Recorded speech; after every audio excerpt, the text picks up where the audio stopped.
Hi guys, நம்ம இப்போ எதை பற்றி பார்க்க போகிறோன்னா, நீங்கள் ஒரு ரோஹித் சர்மா ஃபேனா? உங்களுக்கான நியூஸ் தாங்க, மறக்காமல் பாருங்கள். ஏன்னு பார்த்தீங்கன்னா, நம்ம ரோஹித் சர்மா தனது 250வது ஐபிஎல் போட்டி இன்னைக்கு களம் இறங்குறாருங்க.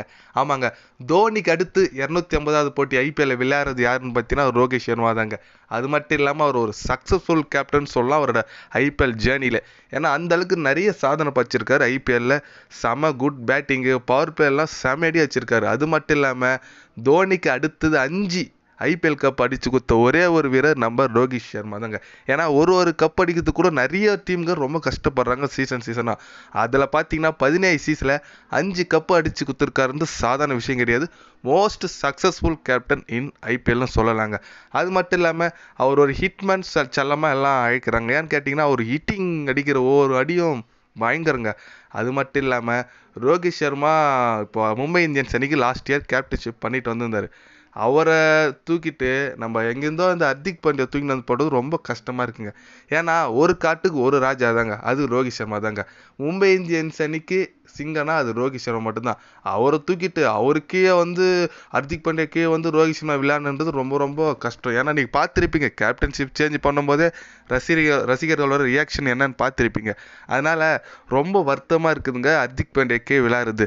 கண்டிப்பாக அடுத்த வருஷம் ரோஹித் சர்மா இந்த மும்பை இந்தியன்ஸ் அணியை விட்டு வேறு எதனா டீமுக்கு போயிட்டு எதனா ஒரு நல்ல டீமை அவர் எடுத்து கப் அடிச்சு கொடுத்தாருன்னா மும்பை இந்தியன்ஸ் அன்னைக்கு ஆப்போசிட்டாக ரொம்ப ரொம்ப மகிழ்ச்சியாக இருக்குங்க.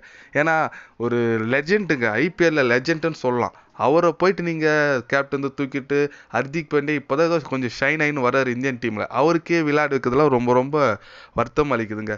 ரோஹித் சர்மா ஒரு லெஜெண்ட். அவர் இருக்கிற வரைக்கும் அவர் மட்டும்தான் அந்த காட்டுக்கு ராஜா. அதனால அப்படியாப்பட்ட பிளேயரெல்லாம் நீங்கள் கேப்டன் தூக்குறது ரொம்ப ரொம்ப தப்பு. மும்பை மேனேஜ்மெண்ட்டு இன்னைக்கு அவர் 250வது போட்டி விளையாடுறாரு பஞ்சாப் எதிராக. அதனால் இந்த போட்டியில் அவர் கண்டிப்பாக நல்லா விளையாடுங்க. பயங்கர ஃபார்மில் வேறு இருக்கார்.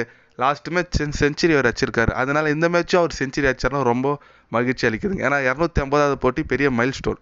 அதில் அவர் செஞ்சுரி அடிச்சார்னா ரொம்ப சந்தோஷமாக இருக்குங்க. ரசிகர்கள் எங்களுக்கும் சந்தோஷமாக இருக்கும், அவருக்கும் சந்தோஷமாக இருக்கும். அதனால் கண்டிப்பாக வர போட்டியில் ரோஹித் சர்மா இந்த போட்டியில் நல்லா பண்ணுவார் நான் எதிர்பார்க்குறேன். வெயிட் பண்ணி பார்க்கலாம்.